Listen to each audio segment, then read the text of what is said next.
Okay, let's do another example calculating the enthalpy of reaction using standard enthalpies of formation. And so on this one, we want to calculate delta H reaction for this unbalanced reaction given below. Okay, now you will always be told that it's unbalanced, but this time I'm telling you just so that we can notice that we need to do that first. It's going to have a big influence on the answer, our final answer. Okay, so let's take a look at this, and just balancing first. Let's look at lead nitrate. Okay, so we see we have two nitrates there. Only have one here. So I'm thinking that maybe we should put a 2 in front of that. Okay, so you have those nitrates balanced. Our leads are already balanced, Pb on both sides.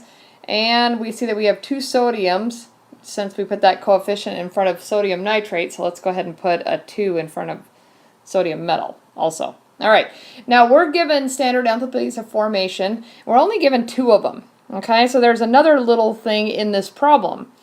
Now, if you're not given a standard enthalpy of formation for a certain substance in a reaction, you might start getting suspicious that it is in its standard state and is therefore 0.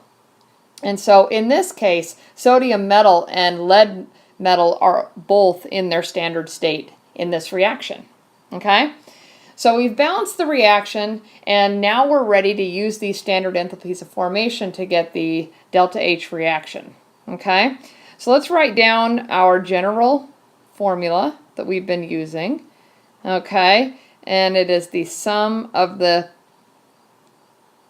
enthalpies of formation of the products multiplied by the number of moles of each one divided by, minus the same thing for the reactants, delta HFs, or the standard enthalpies of formation of your reactants, each of them multiplied by the moles, or the coefficient.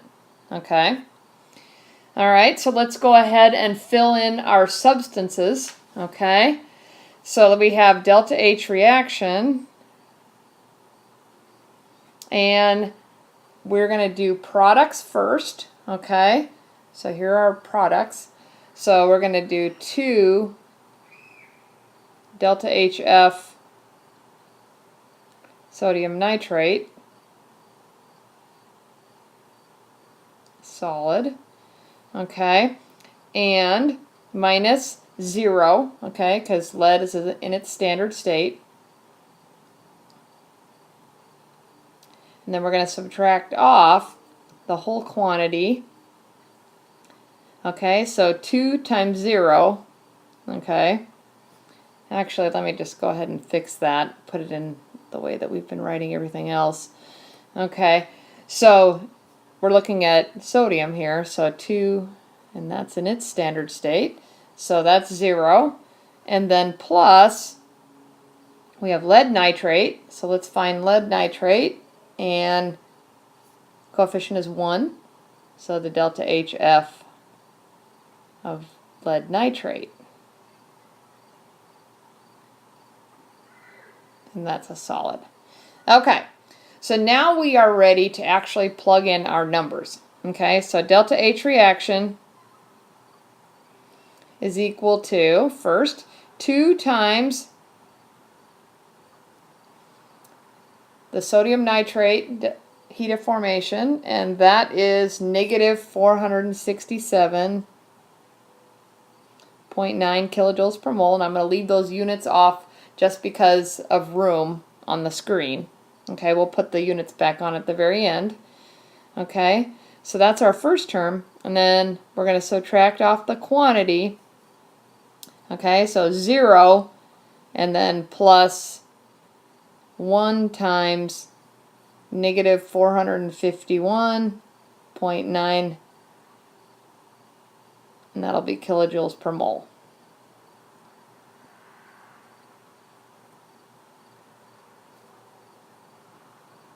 Okay. Okay. So let's just go ahead and do the rest of the math on this and then talk about it. Okay, 2 times negative 467.9 is negative 935.8 minus, and then we have another minus sign, so this is going to be a positive number, 451.9. Okay. And then, so then we're going to end up with, when we do the calculation, we'll end up with negative 483.9 kilojoules per mole. Okay. So the things to watch in here, look for elements in their standard state. If you're not sure of that, you could always check a table and you'd be able to find that out. Watch coefficients. Always make sure that your equation is balanced before you even start, or else it's impossible to get the right answer. Okay, and watch your signs. Okay, so here we have two negatives, make a positive.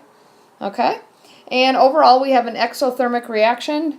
So negative 483.9 kilojoules is released during this reaction. What would happen if we reversed the reaction? Okay, so take sodium nitrate and react it with lead to get sodium and lead nitrate. What would happen? Okay, yeah, so if we reverse the reaction, we would end up with the same quantity with opposite sign.